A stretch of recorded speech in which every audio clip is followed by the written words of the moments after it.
All right, well, welcome to the second installment of our podcast. I guess I need to look at this camera. I don't know which camera, but it's all good. So we are here down in the library basement. So first time ever been down here, so I'm excited. So this is good, right? Yeah. But we are talking about wants versus responsibility today. And so we have a special guest, but I'm going to let him introduce himself. But before we let him introduce the hosts, Peter and Parker. Yay! Parker, yes. Peter Parker, Spider-Man, whatever. Yeah. I'll let you introduce yourself. Okay, so my name is Peter, the Peter part of Peter Parker. And so, I'm so happy to be here. I'm the director of Student Affairs, and I'm very happy to be here and doing this interview with an amazing person. So, yeah. All right. And I'm Parker. I'm the second host. And I've already introduced myself the last podcast, so turn it over to our special guest. Yeah, so how is my MIU family doing? You know, it feels like such a long time since we all gathered like together and just have a conversation. So everybody before COVID, all the students should know who I am. Yeah. So because I've been here in MIU for a long time, I've been here since 2009, so 12 years. Whoa. That I have a connection Like a with super senior. Super senior, yeah. So I'm in and out. So my name is Enkhbaatar Erdene-Ochir. So I teach classes here. So I'm a professor. Also, I'm a coach, a trainer. Just doing all types of things, you know. Doing all the things that I want, but not neglecting my responsibility, right? Which is the topic. Gotcha. So go ahead and talk to us about what is the difference between wants and responsibilities. I think that's a good general question to start with, and maybe just kind of discuss that. Yeah, so when we were picking topics on, you know, what should be the discussion should be, what should the students hear from my experiences, you know, every one of us throughout our lifetime, you know, we have things that we want to do, which is the wants, right?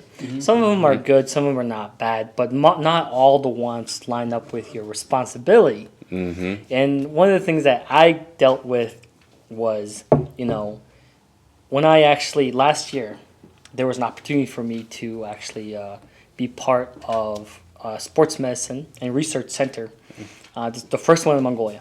So they offered me a job. They're like, we want you to come work here. And it was really hard for me because I wanted to, right? But also at the same, because it's completely new and the pay is not great, you know, I would have to be taking a different, you know, a job, leaving this one behind. And it's, you know, full commitment. There's no hours. You know, you're there for like 24 hours, you're on call. You know, because you're dealing with athletes and you're dealing with, you know, injured people. So if you're called, you got to go there, you know, and then sometimes you're, you know, out on the road at competition or a training facility for weeks and months and you don't get to see your family. And, you know, and then you have the responsibility part, which is you have a responsibility to your family, you have a responsibility to pay the bills, right? Because I purchased an apartment right before this job offer. So, like, I'm in, like, hundreds and millions in depth, right? So I'm like, I need to make money. Now they're asking me to take a pay cut and do what I want to do. So that's something that I struggled with. And, you know, making that decision was probably one of the biggest decisions that I had to make, you know. Other than, you know, when I was younger, when I was like after graduating bachelor's, you know, other than that, this was probably the most difficult one for me. So we can just kind of talk about like how I made my decision, the process of it. That's kind of what I was thinking too. Is like, you know, how did you come to that decision? What led to that decision, and kind of go from there. I do have one question, but I will ask after. So I sat down. I was in my room. I had this job offer, and the sports minister, he called me into his office, and you know what he told me just kind of changed, you know, my decision into no to a yes. And he says, "Well, you know, this opportunity comes once in a lifetime, and with this opportunity, what I'm giving you is so." The context to what he was saying is, I used to train people. So ever since probably 2014, I've been training athletes. But I would always train athletes who are trying to be the number one in their country. Not trying to be number one in the world, So basically, you have national championships where you have to be the number one so you can go a world championship in the Olympics. So basically, what that means is I'm training less talented people. Like I'm training them from the beginning. So I train them for 2 or 3 years. They finally get to the finals, and they lose to the number one guy. And obviously, if I trained the number one guy, my guy would be going to the Olympics and World Championship. And the sports minister knew that. He said, I know you're working with a less talented pool. And I know what you have achieved with those less talented pool. Wow. Now, I want you to, take your skills and make sure that our country, gets a medal in the world. And this is a once-in-a-lifetime opportunity. Because you're not going to get this opportunity anywhere else. I know the pay sucks. But, this is going to be something that you're going to be able to talk about for the rest of your life. So that convinced me. I went home. I told my parents. I told my girlfriend. I was like, all right, I'm going to take this job. Bear with me. I know I'm going to need like a little bit of help, with everything, financially especially. And I was like, okay, it doesn't matter. I'm going to do it. I'm going to do what I want to do. So as far as the timeline, where are we at? What year? This is in last year, so 2019, late 19. I had this conversation with, and then last year, I officially got the full-time job. Gotcha. So so I kind of delegated my responsibilities to the people I love. They had a little bit of responsibility, but I did something that I want, and this goes back to now that I think about it. It was the best decision I ever made because of that experience, I see the world a little bit differently now. And this job gave me an opportunity to achieve one of my dreams, which was to see the Olympic and the Paralympic Games. And I was able to be part of the team. So the team that I went with, the team that I helped, we did get a gold medal at Tokyo 2020. So which was a big achievement for me. And I, it's very insignificant, but I like to, think that I had something to do with that. Yeah. Because, wait. Did you get to, like, how the Olympians, they all walk out during the big ceremony where all of them are coming out? Did you get to do that? So I did get to do that. It was crazy. That'd be so much fun. It was fun because I had so much on my table, dealing with all the paperwork and the logistics once we got to the Olympic camp. And the opening ceremony was tomorrow, and I got all the accreditation and credentials. And, I told my head manager, I was like, I'm not going to go because I have so much on my table. I need to catch up on this. And he's an older guy. This is his probably like 4th Olympics, so he's like in his late 60s, early 70s. He's like, I know you're young. I know you take your responsibility and your job too seriously, but you're here, and you're not gonna get this opportunity. You should be there. You should experience it. And then I was like, okay, he's right. Like this job, I can turn this in tomorrow morning. It's not gonna kill me. So I did that, and that was probably the best thing. And that kind of made me appreciate having somebody actually older going with us. Because when you're younger, you're just focused in on the now. It's like, I gotta do this now. Like, I gotta get this done. I have this now. And you're just, trying to get everything done. And when you're older, he's like, it gets done. No worries. Everybody's going through the same thing. But you have to enjoy this first. So I'm really appreciative of the advice he gave me. Well, it's good to have that older wisdom too, right? And the one horrible thing is like people get blasted on the internet these days because when we went, they were saying, oh, so many useless people went there and stuff. And obviously the older gentleman, he's not working on the computers, he's not plugging in the logistics, he's not arranging the rooms, he's not arranging the transportation, and he's not part of the medical team. He's there, but he's there to be a glue, so everybody there can go complain to him if there's a trouble. He can take it. He can take it. Like because oftentimes, like what you see is an athlete and a coach will argue at the games because maybe about tactics, maybe about the coach is like, you need to sleep now, and he's like, no, I want to go eat, or weight cutting, and there's always, because it's such a high pressure moment that just one little thing just sparks like feuds. So when you have an older person there, he can kind of mitigate, Yeah. you know, understand from both situations and just kind of calm them down. Yeah. So, I mean, obviously you can have a psychiatrist or a physician or a counselor there, but Right. he kind of fills in that role just with his life experience. So that was cool. But I think we're kind of going off topic. Yeah, this is one of those things. Like Yeah. your experience is so overwhelming that you have so much to talk about and so much to discuss, Yeah. which is awesome. So, but I Peter, think, what was your so question that you had? I think I'm gonna go back to the topic. So I feel like as you said that you know, there is the want, right? And I think for so many young people, I think they are like so dreamy about it. You know, so dreamy about it. But as you said, there are a lot of sacrifices going on there, and then so many things happening, and you know, you got to talk to people, and then so I think that part, I'm thinking like the reality part of like becoming a star, and like that if you can talk a little bit about that, because I think that's what is like the responsibility, sacrifices, and then the the point there. So what I want to just talk about wants and responsibilities is when you're younger, I think you should do what you want to do. Okay, you should do it. Okay, because sooner or later your responsibility is going to come and bite you back on the ass. It just does, right? Let's say a person wants to drop out of college. NYU, the Buckshot are tough. I can't learn English. My major is hard. Or like me, when I was in doing my bachelor's, I was doing it in IT, and I hate it. I was like, I'm never gonna do IT. That's not something I like. Your mom, you forced me to go into this. So I was ready to quit. And just do whatever. I felt like I could earn a living by doing personal coaching or whatever, and by even an athlete, because all my friends at the time, they were athletes, and they were getting scholarships from these clubs, and they were just working out full time, and they had more money than me, because obviously they're getting paid like a professional athlete. It's not much compared to like NBA money, but we're still talking about like $500,000, $1 million for a 19, 20-year-old.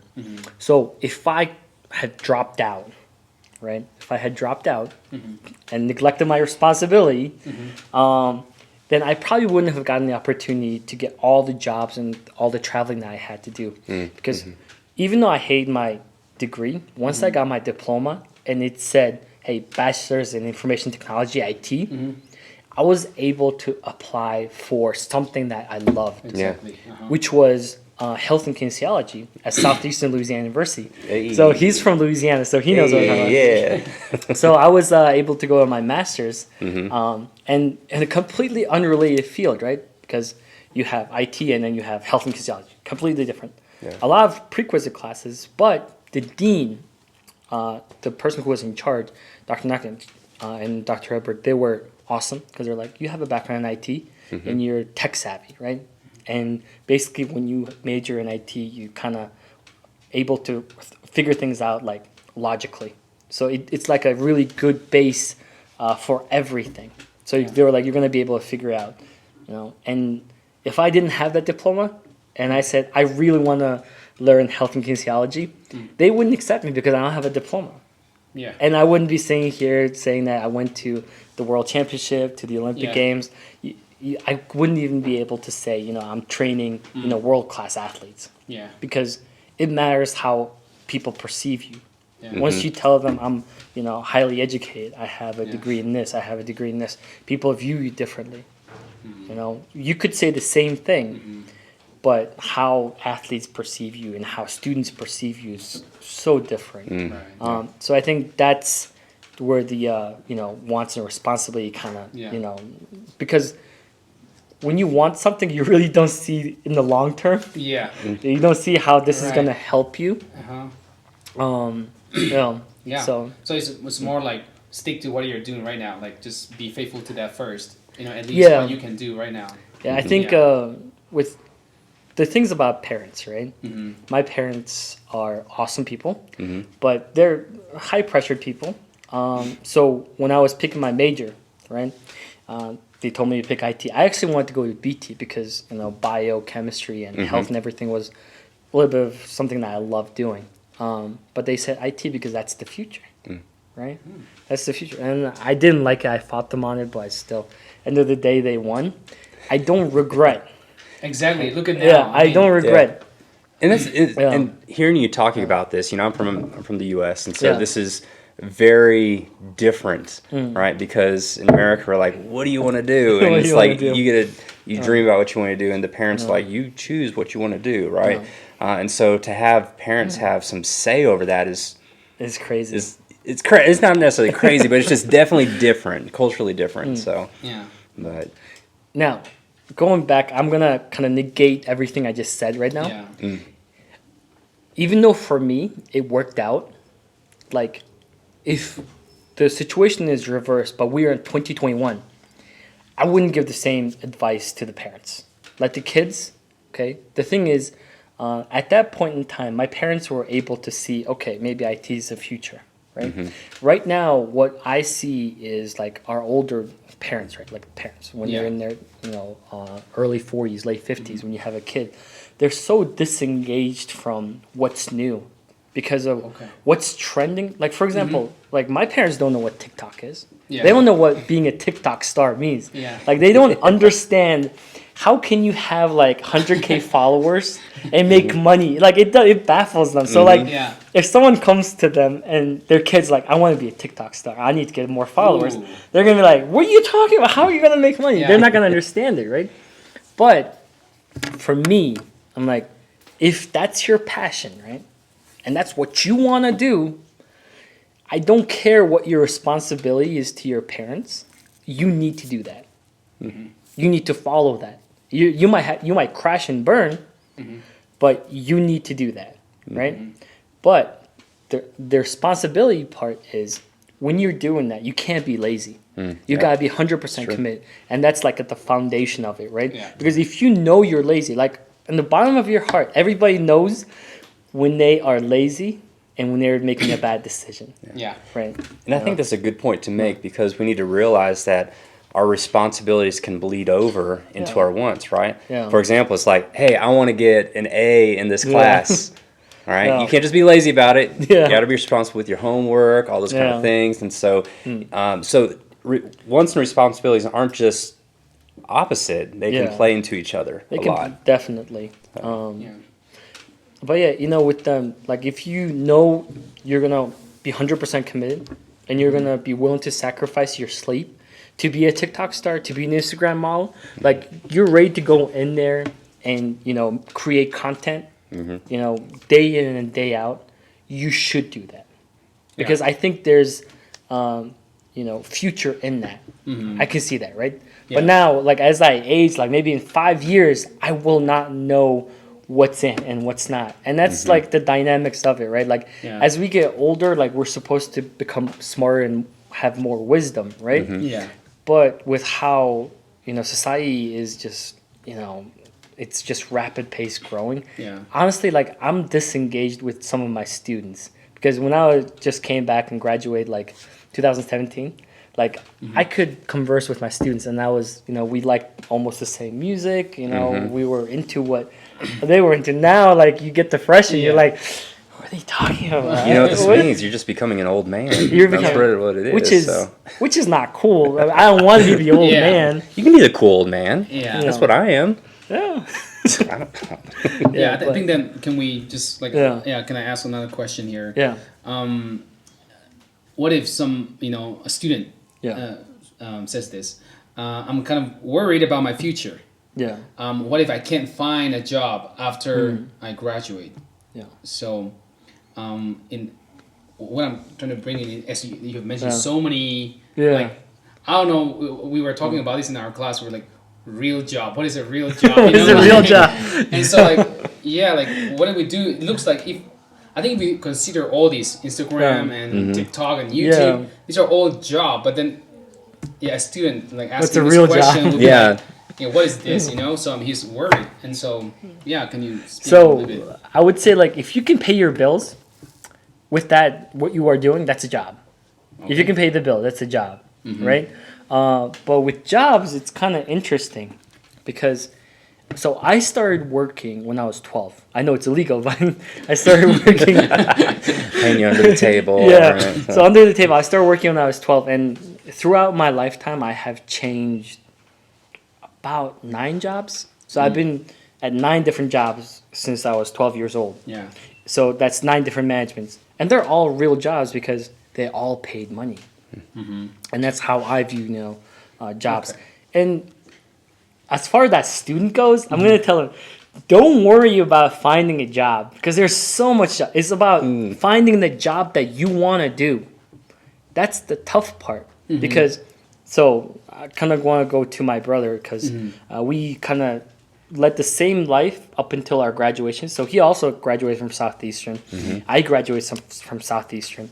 He went into international tax law. So he's actually an international tax consultant in Luxembourg for one of the biggest companies in the world, Deloitte. And he absolutely hates himself. He hates his job. He hates himself. He says he doesn't want to be there. It's such a nice title, right? International tax law, like doing a big thing. But basically, he hates his job because, the job is boring. And basically, the moral of the job is also not great because what international tax consulting means is basically if an American company wants to invest in Mongolia, right? They say, let's say they want to invest in the mining. They're going to ask an international tax law, what's the tax law? How can we pay the least amount of money to this country and get the most out of that country? So you're basically, looking for loopholes, right? And you're helping the rich get richer. And morally, I'm pretty sure that's not a great feeling for him, to have that on his mind. Now, obviously, he makes like 100 times more money than me, but I'm 100 times more happy. Yeah. So, you can always find a job just because don't pick the job with the highest pay. Yeah. Pick a job that you're really going to enjoy, but at the same time, going to be able to pay the bills. Yeah. And the thing is, with students, it's so weird because, like right now, I live a very humble lifestyle. One thing that I realized is once you get a t-shirt, like for example, this t-shirt, I can probably wear this for 10 years and not change it. Because you just don't care anymore, like once you get older. Because before, like, I would, be concerned about, what I'm wearing. So I gotta get the brand stuff. I gotta drive a nice car. I gotta live in a nice building. If I'm gonna go out and eat with a friend, like I gotta go to the nicer bar or nicer dining place. Now I'm like, hey, see you, hot dog. Now you have these freshmen, right? And our NYU kids will vouch for this, okay? Yeah. I drink CU coffee and Circle K coffee because it's $3.50. Okay. Yeah. That's those 3,500. Now my students, they're in there with their Tom and Tom's Cafe Bean, and that costs about $12-13, right? They want that bougie coffee. That's Yeah. what they want. Yeah. And honestly, like if we gave them a testing and have a CU coffee, maybe our coffee and a Tom and Tom's, I'm fairly certain about 90% of them will not be able to tell which is which. Yeah. Probably not. It's just the cup. It's just the cup. Yeah. So, Yeah. when you like a job that you want and you're like, the pay is so low, like, what am I going to do? Like, but I don't like this job, but this pays well, especially when you graduate. You should probably pick the one that pays less, but the one that you want to do because you can always cut back on costs. You live within your budget. Which I learned because, obviously I took a job that paid a lot less and I'm able to make it work because, I cut back on, going out, every week. Maybe like I went out drinking every week. I'm like, no, I'm okay. I'm going to stay home. Yeah. Right? I'm going to go out and eat. No, I'll cook at home. Yeah. And life has a way of just working things out. Yeah, So, I think that's so important. I think that's really important message, like for our students as well. Like the responsibility, I think is a part of like management, like really how to manage your whatever you have. Like don't really and I think whatever job is, as you said, there are just so many jobs in the So market. many jobs, There's no excuse to say that like I can't find a job. You got to find what you like to do and what you enjoy doing it. Yeah. So I think we kind of like the next question is already touched upon. I just want to confirm for our students that even if you don't like your major, and they're saying my parents are forcing me to because you need a diploma, right? Yeah. So we affirm that yes, like you got to finish it. Yeah, diploma. Like you got to do it. You gotta finish it at least. Okay. Yeah. Like if you're, let's say you're a freshman and you have, 2 million followers on YouTube. Like honestly speaking, school should be secondary. And I think the only difference between me and some of my colleagues and some of the people that I work with is, with students, I tell them, like, if you are that successful in what you do, you already found your calling. Yeah. Why are you wasting your time? Right? But if you have like 10 followers on YouTube and you're like, I'm going to quit my job because I know this is going to make it big. I'm like, no. Okay. How about you set a goal? Okay. Yeah. How about you get 100,000 followers? Yeah. And then if you get 100,000 within this year, maybe you should consider, quitting college. Then you can do it. But if you get 100 followers in 1 year, and you're like, I'm going to make money off this, it's unrealistic. Oh, absolutely. It's unrealistic. So, you have to set your goal before. You can't just make a rash decision, wake up, and be like, I'm going to be a YouTube star. Yeah. Yeah. Yeah, I think that's where, for many young people, I think the one just always, it's a little bit irrational. Like the responsibility, the reality check, and all that thing. So, I think many people are just in a rush. That's true. Crush down, and I think everything they lose their year in the university, and plus they also are not successful in YouTube. It's just people are just. And now you don't have a diploma. You're not a YouTube star. And you're just so I think we gotta slow down and do your thing right now, and I think go for it. This is kind of a good question to kind of go off of what we are just talking about. You've hit on it a little bit, but how old are you right now? So I'm 31 right now. 31. Okay, so.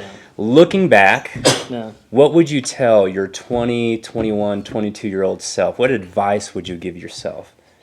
All right, so I think this is two things. One thing I would tell him is, and at that point in time, I always kind of knew that I wanted to work with people.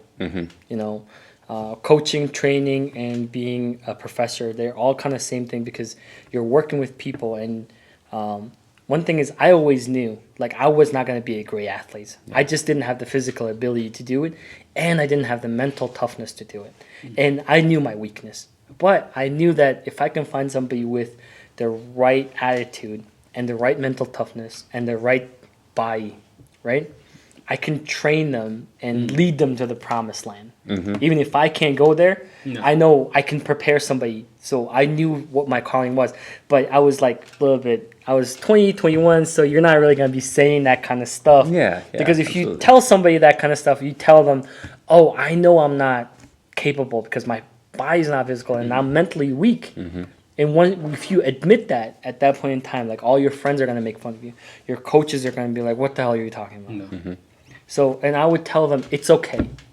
I know what you're feeling, and it's okay to admit that, you're not as tough. You're not an elite athlete. Your mentality is not an elite athlete. Your body is what it is. You can work out as hard as you want, but you're never going to be as big. You're never going to be as fast. You're never going to be jump. And it's great that you can admit that. I know you feel it, but I would just tell them, you know what? Admit it, be open with it, and then move on from it and see what you can do, not on what you can't do. That's what I would tell them. That's number one. Because I was always too scared to admit that because mentally your coaches are telling you, oh, you just got to be tough. Toughness beats a skill. It does not. It's not. Some people are just born more talented. Just because you work really, really hard, it does not always mean that, it's going to be successful. And that's the reality of it, right? Life is not fair. And then probably the second part would be a relationship. Okay, relationship with your friends and relationship with a significant other. I would tell the younger me, once you get older, you cannot develop relationships. What I mean by that is, for example, me and Pierre, we're going to be best friends, right? We say we're going to be best friends, but a friend that you make when you are younger, when you're in college, when you're in high school, it just hits differently. You build a more connection because you're more vulnerable. As I get older, I have so many friends But as far as like me being able to be 100% open with them, it just becomes more difficult with age. So I would say like if make more friends when you're younger and hold on to them. You know, arguments come and go, right? Always just be willing to say I'm sorry.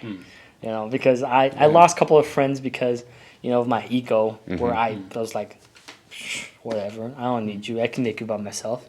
And you can. I did.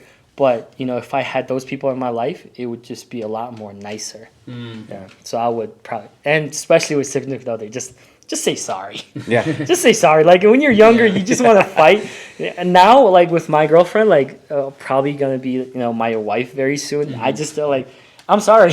This is good advice for all Yeah. men. Yeah. So always say sorry. Yeah. Just say sorry. Just don't fight. Yeah. Well, believe it or not, Yeah. we're kind of towards the end. Oh my. So, Yeah. It just like I flies said, by, right? just like Yeah. that, just kind of flew by. So just kind of need to kind of bow tie and end our talk on wants and responsibilities. Give some good advice. I think there's some really good insight and wisdom for our students at MIU, and really awesome to hear your experience from the Olympics, and you know how you got into training, how you got into the Olympics and everything. And so I know that our students, I'm sure if they stopped you, Yeah, I would. My door is always open. go. You know, if they ever have any questions, you know, I'm always there. I'll answer them in depth. You know, especially with if you're trying to be an athlete or if you're stuck with a decision. Yeah. Like it's always easier to have somebody else make the decision for you, and I'll take the blame if it doesn't work out. Yeah. Yeah. Okay. So is that all the questions we're done? I mean, we're Very good. to kind of end Yeah, right here. thank you so much Yeah, for thank your you so time. much. Yeah. Well, Yeah, you must- it went by really fast. We didn't even get through half of our questions. Yeah, we didn't even get through half To be of our honest with questions. you. And the thing is, like with my stories, it's everywhere. It goes on and on. Yeah. No, it was interesting. Yeah. But yeah, we need like a whole year to. Yeah, I think we're gonna have you again in another episode, and we can talk about again the other aspect of it. Yeah, probably you can, Sure. you know, talk about, you know, what you need to do in order to be successful because, you know, I have so many athletes who are successful, but then we're talking about like the top 5% who are successful, and I have 95% of my athletes who are just. Yeah. Well, and plus all that bleeds Yeah. over into to just everyday life. If you can be everyday life. successful, you know, as an athlete, man, you can take that over into everyday life. Yeah. So. yeah. All right. Well, thank you all so much All for right. joining us for our second Thank you. podcast, and This is peace Peter out. Parker. All right. Peter Parker. Yeah. There we go. Peter Parker. Thank All you. right. See you next time.